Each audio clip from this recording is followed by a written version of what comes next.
Patrick Roth, Senior Support Technician for UN Business Solutions. A fairly common thing we run into is people upgrade their older extender versions to extender 18.3 is that due to a change from 15 columns to 30 columns in the 18.3 version is that their extender prompts are resized. So if we look at my 2016 install, we see that on my extender window definition, I can only choose 15 fields of whatever type, and these are the columns. If I open up the window, we can see that we get one column of the columns as we see, and that the prompts are generously sized. My prompts aren't too wide, but we can see that there's plenty of extra room. So if I had a lot longer names, we could do that.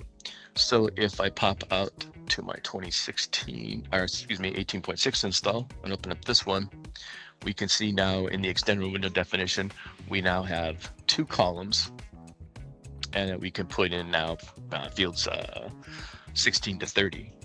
And I have a couple of short prompts and a couple longer prompts that don't actually fit on this window, which is not terribly important, but they're smaller size for sure. So if we look and we try to open up this window,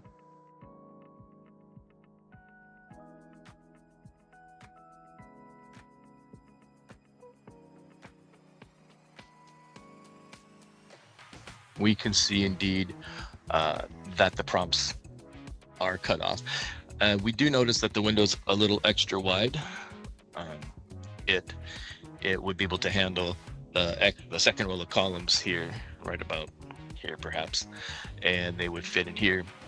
And so we have plenty of space. So extender, of course, is just leaving space to make sure that you could have space over here. But if we did want to change this window, and we can't change the prompt, and we really don't want to change the names to be shorter, if we are an extender enterprise, we do have one option.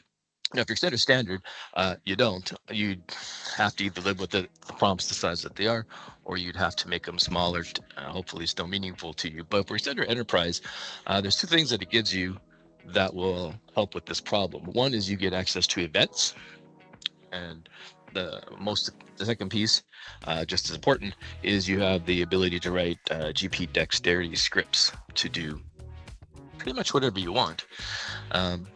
So let's close this, back to our extender window. So what we can do is the actions. Now in this case, you have an action button now, and we don't have any current actions. So right this second, this would be just after I upgraded to perhaps 18.3 and greater, and we'd say, hey, my prompts are very small. What can we do about it? And so we want an event to run, and hopefully we'll be able to find a spot. In this case, fairly obvious, we want to on an open window event. So when the window opens, these are all after, by the way, all of them except for this one. So these are all after events. So as I open the window, we want to do something, and that's that run damage GP script. In this case, GP script is Sanskrit, so it's dexterity, and we'll need to know dexterity to do that. So that is a hindrance, perhaps, as a lot of people don't know the dexterity language too well, and there's not a ton of resources on the internet to help. So we'll give it a name. I took the liberty of writing the script already, and here's the script itself.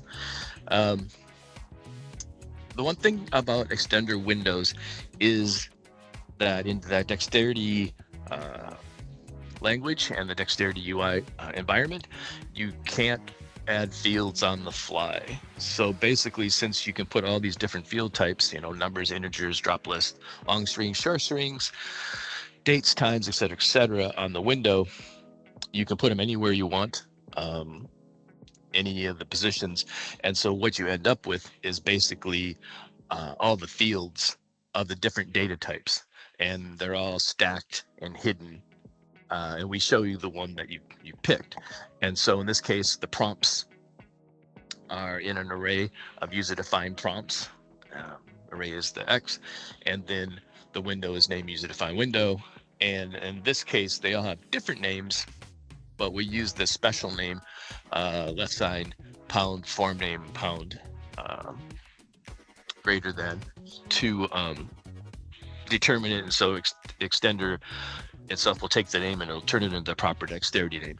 So the first thing that we want to do is we decide how much we want to offset it. I played with the sizes a little bit. You could change it to whatever. 100 seemed to work good for me. We'll add some variables and a for loop. So you have 1 to 15 fields, because again, we're just upgrading and we have 1 to 15 fields on our thing in the one column. So the first thing we'll do is we need to grab the size of the field of the prompt, and then we want to resize it. So in this case, it's resizing it to the same value that we just read and adding another thing. I could have hard coded this. I could have found the number of pixels and played with it, but I figured, we'll just grab the size of the field as is, and we'll just tack on another 100. The -1 just says don't resize the height at all. We just want to go left and right. Then the next thing is we'll do the strings. These are the short strings that I've defined on my window. We'll do the same thing. We'll grab the position of it. In this case, we don't want to resize the field. We could if we wanted to. We don't need to resize the field. We just need to move it over. So in this case, we use the move field statement and then move it over by the offset.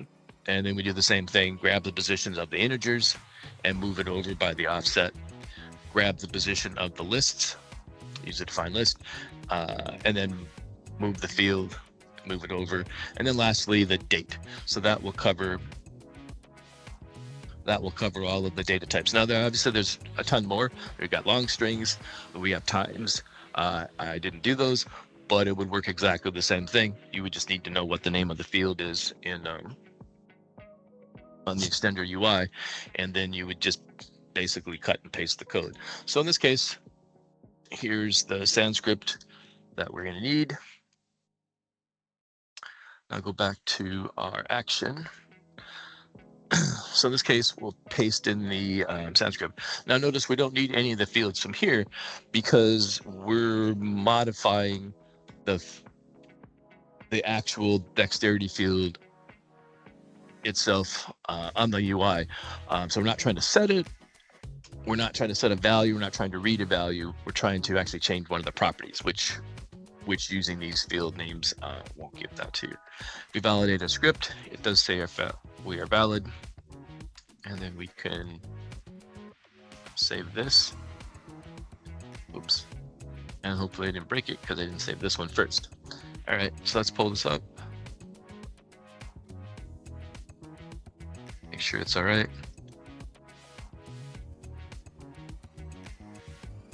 Looks like it is. Good. All right.